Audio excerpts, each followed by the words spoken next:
श्री गणेशाय नमः। चतुर्थ अंशे अष्टादशो अध्यायः। श्रीपराशर उवाच।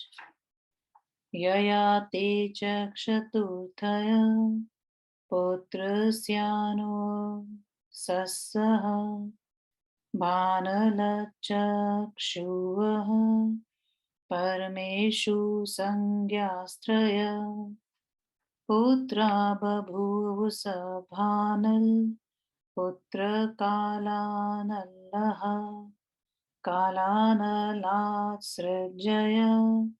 सृजयात् पुरजय पुरज्या जन्मेजय तस्मान्महाशाल तस्माच्च महामना तस्मादुषी नरतितु तिक्षुद्वो पुत्रावुत्पन्नौ उषी नरस्यापि शिबीनृगनरकृमि वर्माख्याया पञ्चः पुत्रा बभूव पर्षद वसुवीरकेकय मद्रका चत्वाशिष विपुत्रातितिशोरपि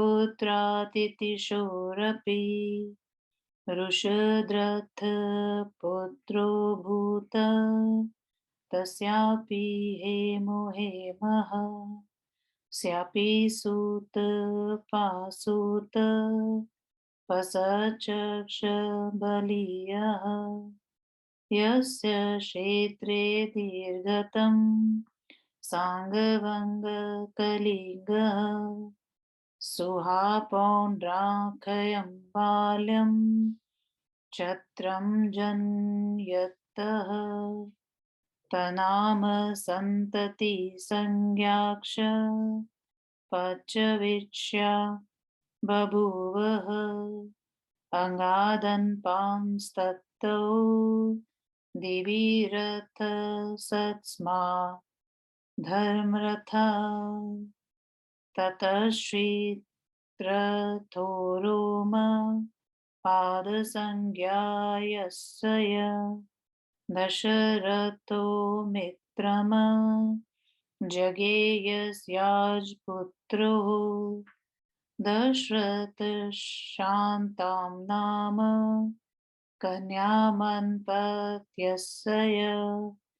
दुहितृत्वे युयोजः रोमपादाच्तुरङ्गः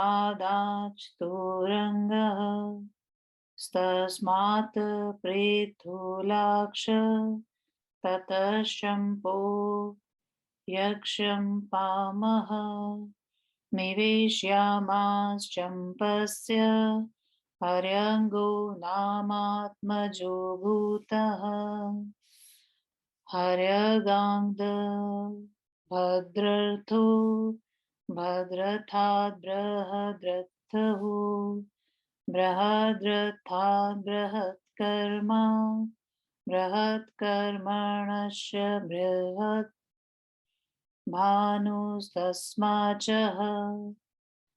बृहन्मना बृहन्मनसो जयद्रथ जयद्रथो ब्रह्मा क्षत्रान्तरालसम्भूत्यां पत्न्यायां विजयं नामः पुत्रं जीजनतः विजक्ष धृतिं पुत्रं वापः तस्यापि धृतव्रतः पुत्रो भूतधृतव्रतात् सत्यकर्मा सत्यकर्मणस्तवतीर्थ योगङ्गातो मजुषाङ्गतम् वृथा विध्वं करणं पुत्रं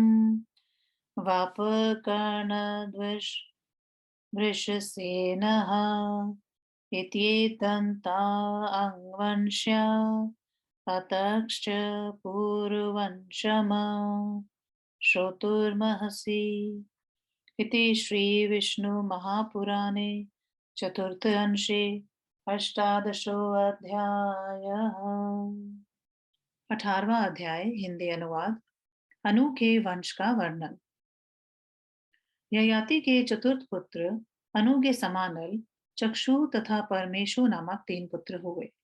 समानल के पुत्र कालानल हुए। कालानल के पुत्र सृजय हुए। सृजय के पुत्र पुरजय हुए। पुरजय के पुत्र जन्मेजय हुए।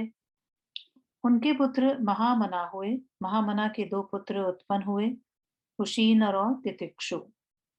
कुशीनर के भी 5 पुत्र हुए, शिवी, नृग, नर, क्रमी और वर्म।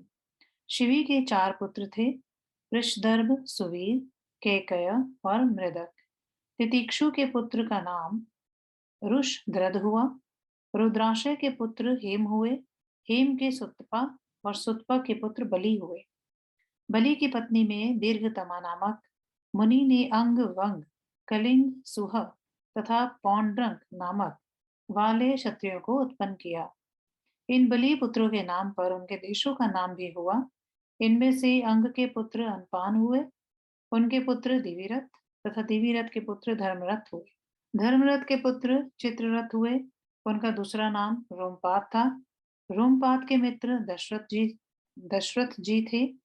रोमपाद को निसंतान देखकर दशरथ जी ने अपनी पुत्री शांता को उन्हें गोद दे दिया। रोमपाद के पुत्र चतुरंग हुए।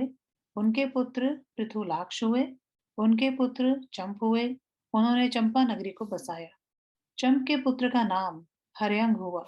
हर्यंग के पुत्र भद्ररथ हुए। भद्ररथ के बृहद्रथ और बृहद्रथ के पुत्र बृहदकर्मा हुए। बृहदकर्मा के पुत्र बृहदभानु हुए। उनके पुत्र बृहन्मना हुए और उनके पुत्र जयद्रथ हुए। ब्राह्मण और क्षत्रिय के संसर्ग से उत्पन्न जयद्रथ की पत्नी के गर्भ से विजय नामक पुत्र उत्पन्न हुआ। विजय के पुत्र का नाम धृति था। उनके पुत्र धृतव्रत हुए। धृतव्रत के पुत्र सत्यकर्मा हुए। सत्यकर्मा के पुत्र अथिरथ हुए। वे गंगा में मजुषा में करके प्रवाहित प्रथा के पुत्र कर्ण को पुत्र रूप से प्राप्त किए। कर्ण के पुत्र वृषसेन थे। यहीं से अंग का वंश समाप्त हो गया। अब तुम पुरु के वंश का वर्णन सुनो। इस तरह श्री विष्णु महापुराण के चतुर्थ अंश के 18वें अध्याय का श्री प्रसाद द्विवेदी श्रीधराचार्य कृत हिंदी अनुवाद संपूर्ण हुआ। ओ